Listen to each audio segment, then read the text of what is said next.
What's that noise? What are you doing? Okay, thank you. Okay, let's see if this is better. Hi, my name is Mila Fox. I am 21 years old and I'm from Los Angeles, California. And I recently just graduated from college, which is, feels weird. I am an actor, model, and content creator, so, you know, LA girl at heart. Really just taking in all of that LA-ness and embodying it. But no, I've always had a passion for acting. Acting is, you know, something that I've known, I think, since I was 8 years old, around 8 years old, because most of my life I've dealt with stage fright, and I've always felt like, I don't know, like the universe had like a vendetta against me, because I'm like, how can I know, like I know so deeply that I want to be on stage and performing and entertaining, and then I have like this terrible setback, which is fear of being seen. I'm like, wow, like this is really a conundrum, isn't it? But yes.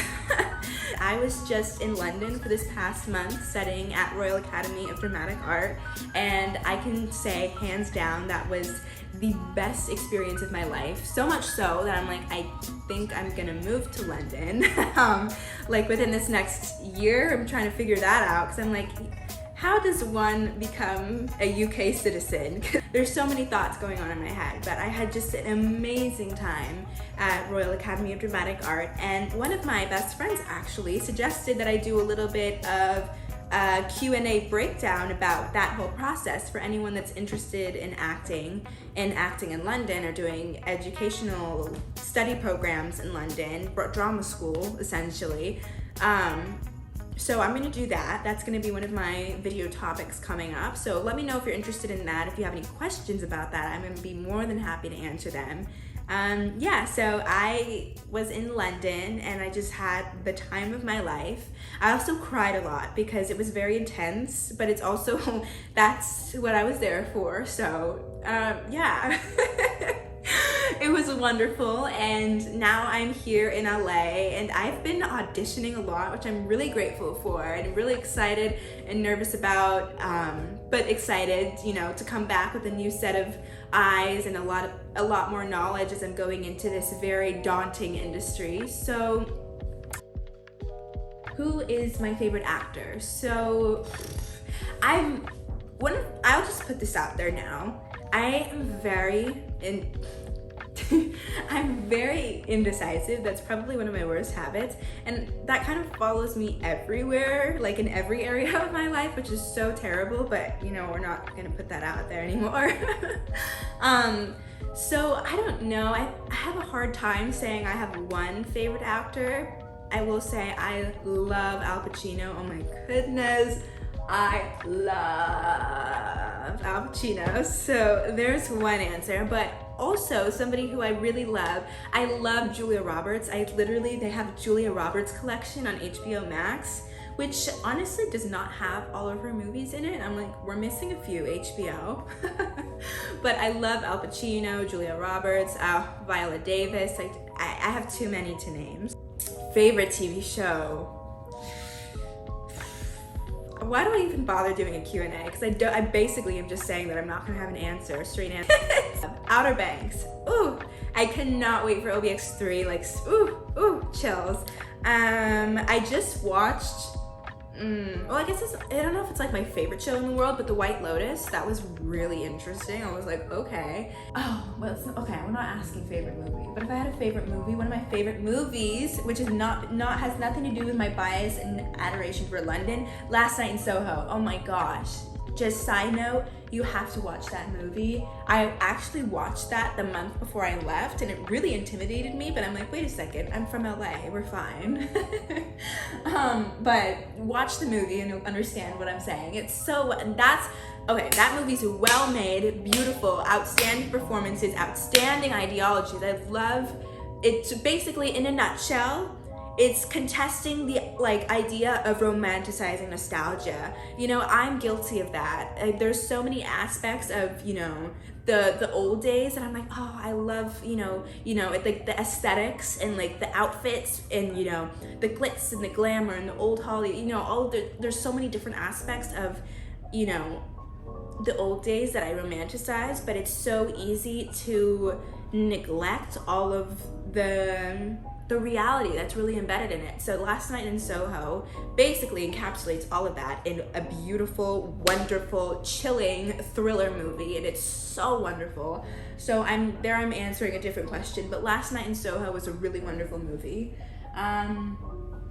Good Trouble, a TV show. Good Trouble is awesome. I love Good Trouble. Oh, I just watched Euphoria. Oh my goodness. And reading, I think it was an interview with Jacob Elordi where he was talking about the types of cameras that they had, you know, like in the film that they had to make exclusively for the show. I thought that was so, like, it was so beautiful and amazing. I would say one of my all-time like feel-good shows, Gossip Girl. I could watch that a million times over. And also it's really creepy. I can give you, like, I can recite the entire intro monologue, which I'm not gonna do because I don't want you guys to think I'm crazy, but I'm telling you I can do it. Friends, I really love Friends too. There's so many more, and I'm just like I don't understand like why I'm just like suddenly forgetting everything that I've ever watched.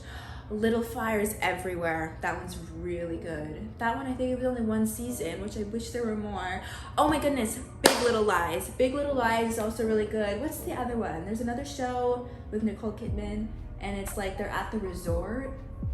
They're at this resort, and things aren't as they seem. I can't remember what to do. What movie did you last watch? Okay, so I finished watching, what was it called? Oh, Mona Lisa Smile, which is part of the Julia Roberts collection. It was so good. I love that movie. It was so cute and awesome. It was set in the 50s, I believe, and it was just this really, I don't know if cute and awesome are the most refined descriptive words for this movie. If you know this movie or are going to watch this movie and then you hear me say cute and awesome, you'd probably be like, what? But that was a really good movie, Mona Lisa Smile. It was really, I liked the theme of it, actually. I think it had a lot of, you know, important themes that it was discussing. I honestly wish it was longer. I felt like there were some details that were kind of like skipped over, but I'm still obsessed with it. I still love it. The ending, actually, one of the other questions, what was the last movie that you cried to? The ending actually made me tear up. Let me just say, it had to do with driving away and bikes, and that's all I'm gonna say. But the driving away and bike scene made me tear up, which may not make any sense, but watch the movie, or if you have watched the movie, you know what I'm talking about. Which sport do I like the most? I used to love soccer. Here I go, not answering the question again. I used to love soccer, but then I got kicked in the eye with a soccer ball and got a black eye. Ironically, not while playing soccer. Somebody in like, I don't even remember, maybe like 5th grade, kicked a ball into my eye, and that was my first time getting a black eye. So I used to like soccer. I think tennis is awesome, and I thought I was pretty good at tennis for a while, but then I was humbled. But I like tennis, and the outfits are cute too. I'm like that person that literally listens, it's like in like the top 1% of people that listen to like music like almost 24/7. So Spotify keeps it real with me. I had to like listen to music just to make my breakfast. I'm loving Vibe Like This by S.G. Lewis. Oh my goodness. So I actually found this song by accident. I was watching this dance video by Brandon from Pretty Much, one of my favorite performances ever, and he was dancing to Vibe Like This, and I was watching the dance, and I was like, yeah, that's good, that's good, that's good. But I'm like, what is this song? Because this song is also a vibe too. It's so fun. It just came out in September, and somebody put in the comments, they're like, this would be a perfect summer song, and I'm like, honestly, it would have been a perfect summer song. So jumping from A to B to Z to G all over again. So I am drinking some spice cider because we're really getting into the fall vibe. Spice cider, and it really does not look cute, and I'm just gonna put that out there because I know it doesn't, but it's really good. So pumpkin brioche bread. I just put it in the oven just to make it a little crunchy. Pumpkin brioche bread with avocado, basically pumpkin brioche avocado toast. I put a little bit of turkey, which is why it looks a little wacky, because I didn't get like a nice like sliced piece of turkey. I just kind of like messed it up. I got avocado. I seasoned it. I don't know if anyone else has ever tried this, but I refuse to eat anyone else's avocado toast because I love avocado toast that has the Lowry seasoning on it. I don't know like where I came up with the idea to even like season it with that, but it is like the best tasting thing to me. I love salt. Like I'm a salty, like if I could choose salt versus sweet, I would choose salt. I'm a chips girl. Actually, for my cheat day yesterday, I just had Chester's fries, so there you go. So I just put like a little bit of Lowry seasoning because it just, I don't know, it makes it taste so good. Turkey, which is why it looks a little wacky. I'm just gonna put that out there because I already know it does, because I didn't get a nice slice, but a layer of turkey because I was like, maybe I'll get some protein in too. And then mixed greens to make it seem healthier, even though it's on pumpkin brioche bread, which isn't, you know, if you're going for a super, super, super healthy choice, isn't like the best choice. So favorite artist, my number one, like all time, like I have been die hard for this artist. That's also a good song, Die Hard by Kendrick Lamar, but anyways, let's just focus. Ariana Grande. Whew, I have loved her since the very beginning. Yes, I have. Another one of my favorite artists is Dhruv. Oh my gosh. I'm literally living and levitating for his music. It's so good. So I couldn't even rank. So he has an EP called Rapunzel, which is really awesome. I mean, it's amazing, hands down. I couldn't even tell you which one is my favorite. I think I'm in a tie. You know, let's see. No, I mean, okay. I feel like my mind is telling me like it's a war between Airplane Thoughts and Moonlight. Like they're kind of just like at war. Like I don't know which one I like more because they're both amazing. I've been listening to Stable Life. I think I was kind of like in a mood. I was in a mood. Well, no, I mean, if you're listening to Stable Life, you're in a mood. I was in a mood these past 2 weeks, so it seems. So I've been listening to Stable Life, like, but I really love Moonlight and Airplane Thoughts, and I was that girl on the plane. As the plane was taking off on my like European ventures, I was like listening to Airplane Thoughts every single time. And also when I wasn't on the plane, but you know, I was just like on the airplane, like what song do I listen to? Grateful is also really nice. I'm like, you know what, when I want to get out of like the Stable Life mood and like feel better, I'm like, maybe I'll just listen to Grateful because that's a great message. Yeah, I love Moonlight, Airplane Thoughts. His new song Blur is amazing. It's so fun. It's definitely different than the EP, but honestly I love them both for like getting a full balance. Oh my gosh, Double Take. That was actually how I first discovered him on TikTok, which I think that was like where a lot of his audience had come from. And it was funny. I had listened to Double Take and I literally was obsessing over it. I could not listen to anything else. Like my mind would not let me listen to anything else. And then one day, I think it was like months later though, it was so weird. Months later, I was listening to Double Take and I'm like, I remember it. I sat there. I was just like, I don't know, maybe I wasn't sitting, maybe I was standing, but I was like, I really like this song. Let me go see if they're like what this artist like has to offer. Like, let's see what else he has to offer. And so I listened to his EP and I was like, how have I been depraved? Which I can't. I have multiple Spotify playlists.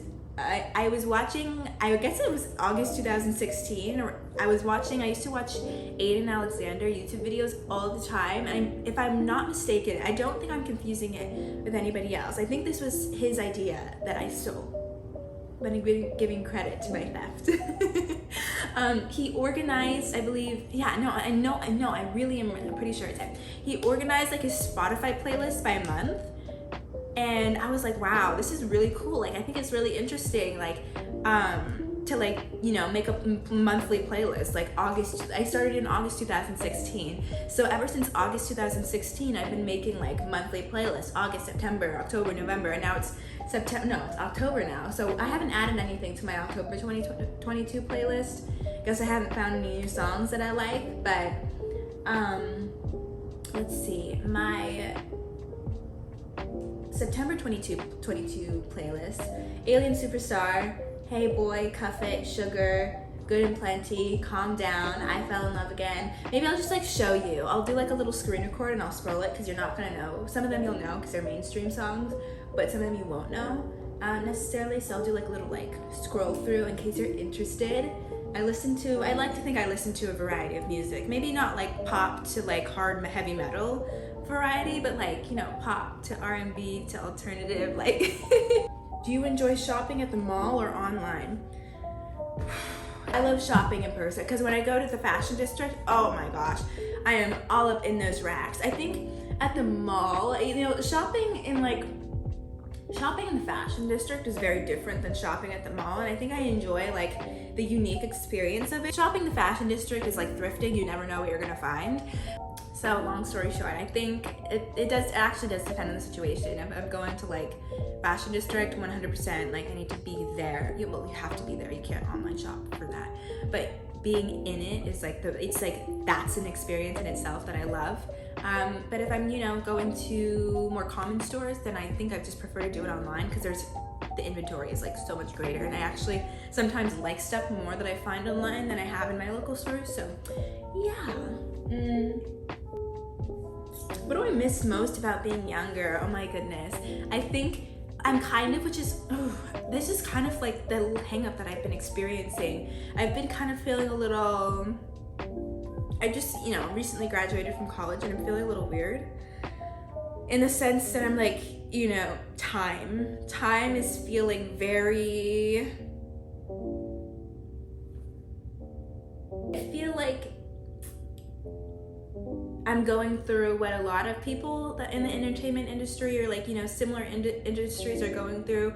You know, there's nothing like guaranteed about it, and it's really scary, because I'm like the type of person that if like I like to like know what I'm doing, like, and like, you know, I'm like a planner, and there's like so many things about what I want to do for my career that just you really don't know. Like, you don't have like, you know, it's not the same as other industries where you kind of like have this like certain ladder that you work your way up. It's, you know, in acting and even in fashion, like the entertainment, like there's not a clear cut path. And so I'm feeling really